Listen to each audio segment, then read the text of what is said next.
pagi hari ini aku, Kak Paula dan Kak Yere di sini mau muji Tuhan bersama adik-adik semua di sini. Dan mari kita angkat satu pujian buat Tuhan, Ku Mau Cinta Yesus. Adik-adik semua di rumah ikut kakak menyanyi Tuhan ya.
Kami yakin dan percaya Tuhan semua dalam lindungan Engkau ya Tuhan. Dan Tuhan sebentar kami akan memuji dan meninggikan nama-Mu ya Tuhan. Kiranya Tuhan semua kemuliaan hanya bagi-Mu ya Tuhan. Terima kasih Yesus, hanya dalam nama Yesus Kristus, haleluya. Amin. Nah adik-adik, mari kita memuji nama Tuhan dan menyenangkan nama Tuhan bersama-sama. Kita akan satu pujian waktu Daud lompat-lompat. Haleluya.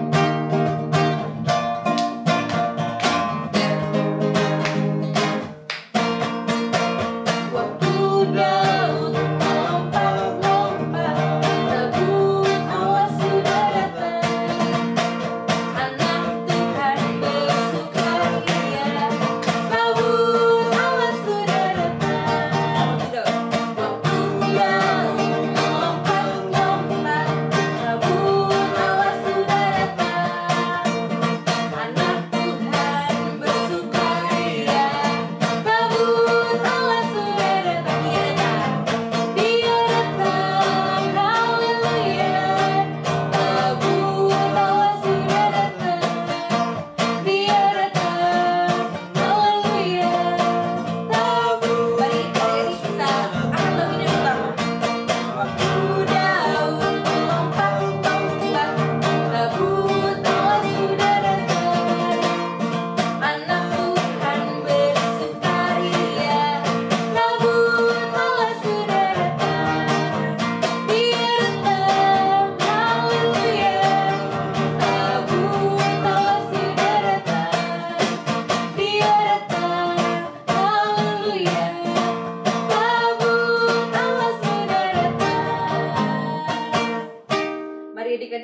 Sambut dengan lagu pujian, ku kasihi kau dengan sukacita.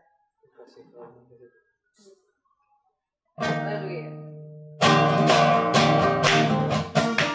Ku kasihi kau dengan kasih Tuhan.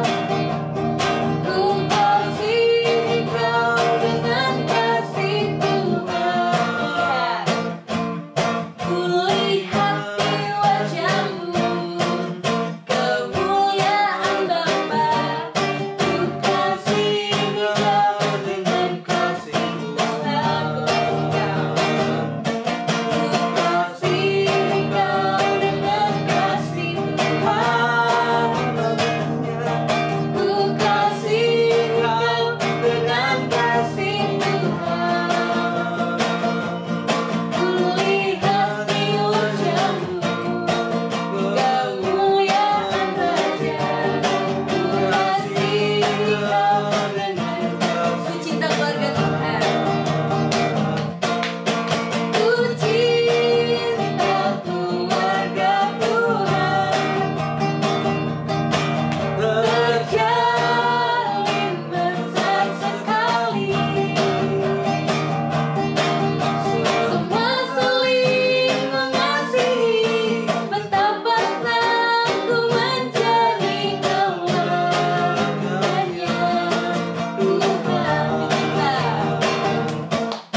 sekalian, kita satu di dalam Tuhan sebelum kita masuk dalam firman Tuhan.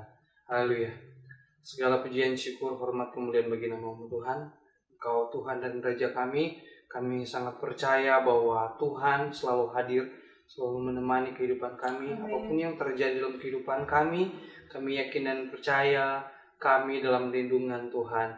Bahkan pun adik-adik yang ada di rumah Tuhan, kami yakin dan percaya mereka dalam masa pertumbuhan dalam kehidupan di dalam Tuhan. Terima kasih Tuhan, kami akan mendengarkan firman-Mu. Pakai Kakak yang akan membawakan firman-Mu, biarlah apa yang disampaikan, biarlah seturut dan kehendak-Mu Tuhan. Terima kasih Tuhan, memberkati setiap adik-adik yang ada. Dalam nama Tuhan Yesus Kristus, kalau Tuhan dan Juru Selamat, kasih jiwa kami hidup. Haleluya. Amin. Halo adik-adik, selamat pagi. Puji nama Tuhan. Pada pagi hari ini kita akan mendengarkan firman Tuhan. Mari sama-sama kita buka firman Tuhan. Kita membuka masing-masing. Baik Alkitab kita, baik di handphone kita yang ada berisi Alkitab, kita fokus kepada firman Tuhan. Pagi-pagi ini kita mau diberkati oleh Tuhan, iya kan? Haleluya. Kita mau diberkati oleh Tuhan, kita dengarkan firman Tuhan. Mari kita buka sama-sama di dalam kitab Yunus. Yunus pertama dan selanjutnya. Di situ kakak akan membacakan ya. Di dalam Yunus 1 ayat 1. Di situ dikatakan, datanglah firman Tuhan kepada Yunus bin Amitai. Demikian. Di ayat yang kedua, bangunlah, pergilah ke Niniwe, kota yang besar itu. Berserulah terhadap mereka karena kejahatannya telah sampai kepadaku. Di sini dikatakan bagaimana sampai kepadaku, sampai kepada Tuhan. Itu bagaimana kota Niniwe, kejahatannya sudah sampai di hadapan Tuhan. Mungkin banyak sekali yang mereka lakukan, tetapi Tuhan menyuruh Yunus. Tuhan menyuruh Yunus karena Tuhan juga mengasihi kota Niniwe. Tetapi di sini memang Tuhan menyuruh Yunus. Yunus adalah hamba Tuhan. Dia adalah seorang pelayan Tuhan. Tetapi di sini di ayat yang ketiga, Yunus bersiap-siap untuk lari ke Tarsis. Yang di situ di ayat-ayat yang selanjutnya dikatakan bagaimana dia melakukan perjalanan ke Tarsis. Dengan apa? Dengan dia naik sebuah kapal yang ya dibilang itu cukup lumayan besar. Mungkin bisa besar kali. Haleluya. Itu kapal yang dia naik itu untuk menuju ke Tarsis, dia melari dari hadapan Tuhan. Adik-adik yang sekalian dalam Tuhan, jangan coba-coba kita lari dari hadapan Tuhan, karena di situ dikatakan bagaimana ini Yunus lari dari hadapan Tuhan, dan apa yang terjadi? Dia malah dikejar oleh Tuhan. Apa yang terjadi? Di sini dikatakan bagaimana dia ketika dia naik di atas kapal, ada badai yang besar, badai yang mengamuk sehingga menimpa kapal mereka. Dan sudah mereka buang undi, segala macam yang mereka buang ke laut pun tetap kapal mereka masih goyah. Karena perbuatan Yunus yang melarikan diri di hadapan Tuhan, melarikan diri dari setiap perintah Tuhan. Adik-adik yang sekalian dalam Tuhan, kita harus tetap apapun yang Tuhan suruh. Misalkan kita mau beribadah, kita harus pergi ke ibadah, kita harus datang kepada Tuhan. Jangan kita tinggal di rumah. Nah, dalam situasi yang seperti ini, dalam situasi yang lagi lockdown semua, kita tetap rayakan ibadah di rumah masing-masing. Kita tetap bersekutu dengan Tuhan, kita bangun hubungan dengan Tuhan. Ketika kita bangun hubungan dengan Tuhan, ada sesuatu yang sedang adik-adik yang merasakan. Masa depan yang penuh dengan harapan yang Tuhan janjikan bagi setiap orang yang mau dekat dengan Tuhan. Di sini kakak kembali dalam firman Tuhan dikatakan bagaimana di situ mereka pada akhirnya mereka buang Yunus ke laut. Dan adik-adik sudah tahu bersama kan bagaimana ketika Yunus dibuang ke laut, dia dimakan oleh ikan yang besar. Itu tidak disebutkan ikan apa. Bisa jadi ikan paus. Bisa jadi. Tetapi itu ikan yang besar yang memakan Yunus. Sehingga Yunus dia selama 3 hari 3 malam dia di dalam perut ikan. Di situ dikatakan bagaimana Yunus mengalami, dia merasakan bagaimana dia seakan-akan dia berada di dunia orang mati. Begitulah orang yang jauh daripada Tuhan. Mungkin adik-adik tidak dimakan ikan, mungkin ketika adik-adik nakal, membandel kepada orang tua, mungkin adik-adik tidak dimakan ikan. Tetapi setiap anak-anak yang membandel pasti ada ganjarannya. Tetapi kita harus dekat, harus benar-benar dengar-dengaran kepada orang tua, terlebih khusus kepada Tuhan, agar kita tidak mendapatkan ganjaran. Di sini karena Yunus melakukan pelanggaran di hadapan Tuhan, dia akhirnya dimakan oleh ikan. Tetapi walaupun Yunus dia dimakan oleh ikan, Tuhan tidak pernah membiarkan dia. Tuhan tidak pernah meninggalkan dia. Tuhan selalu memperhatikan dia di dalam perut ikan. Mungkin Yunus pada saat itu dia malah mengalami bagaimana rasa kesendirian di dalam perut ikan. Kok aku sendiri di sini, aku merasa sepi, aku tidak bisa melakukan apa-apa. Bahkan pun di dalam ikan, kita adik-adik sudah tahu bersama bagaimana di perut ikan itu di sana bau amis, bau busuk di dalam perut ikan. Tapi Yunus bisa tinggal di dalam perut ikan. Karena kenapa? Karena ada perlindungan Tuhan, masih ada campur tangan Tuhan walaupun Yunus sudah berbuat salah. Dan di situ bagaimana ketika Yunus dia berdoa kepada Tuhan, pada akhirnya Yunus dimuntahkan kembali oleh ikan di daratan. Dan di situ Yunus benar-benar mengikuti panggilan Tuhan. Yunus benar-benar mengikuti perintah Tuhan. Menjadi satu rema dalam kehidupan adik-adik, menjadi sesuatu pembelajaran bagaimana jangan ketika kita nanti ditimpa oleh masalah, jangan kita nanti dihukum dulu baru kita melakukan firman Tuhan. Coba dari dulu sebelum kita dihukum, ketika kita diperintah, kita harus melakukan firman Tuhan. Kita harus menuruti itu, baik perkataan, karena Tuhan berkata bahwa kita harus, setiap adik-adik yang ada harus menuruti orang tua, harus dengar-dengaran kepada orang tua, terlebih khusus kepada Tuhan. Apapun mungkin bagi adik-adik dalam kehidupan adik-adik untuk menaati orang tua itu mungkin susah, tetapi tidak akan susah ketika kita menaatinya. Adik-adik yang ada, puji nama Tuhan, Yunus berjalannya waktu, dia melakukan kehendak Tuhan. Dia melakukan kehendak Tuhan, dia pergi ke Niniwe untuk menyelamatkan mereka yang ada. Dia berkhotbah di sana.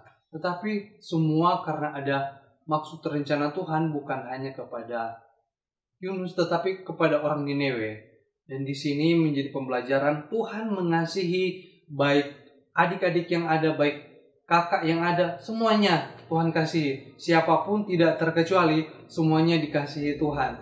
Jadi apapun yang adik-adik rasakan, tetap berharap kepada Tuhan, tetap mengandalkan Tuhan, tetap percaya bahwa tangan Tuhan selalu menolong adik-adik yang ada. Ketika kita dialami masalah, kita datang kepada Tuhan, kita minta pertolongan kepada Tuhan. Tuhan pasti akan mendengar. Dan di sini adik-adik, Tuhan tidak akan pernah membiarkan adik-adik terjatuh. Mungkin bisa terjatuh, tetapi kita tidak dibiarkan untuk tergeletak. Artinya itu kita tidak bisa, Tuhan tidak akan membiarkan kita untuk tidak bisa melakukan apa-apa. Pasti ada sesuatu cara yang Tuhan lakukan untuk kita bisa melakukan itu. Adik-adik yang ada, puji nama Tuhan, selalu mengandalkan Tuhan, berharap kepada Tuhan, bahkan masa depan kita serahkan kepada Tuhan. Karena segala sesuatu, semuanya itu ada di dalam genggaman tangan Tuhan. Puji nama Tuhan, Tuhan Yesus memberkati. Haleluya.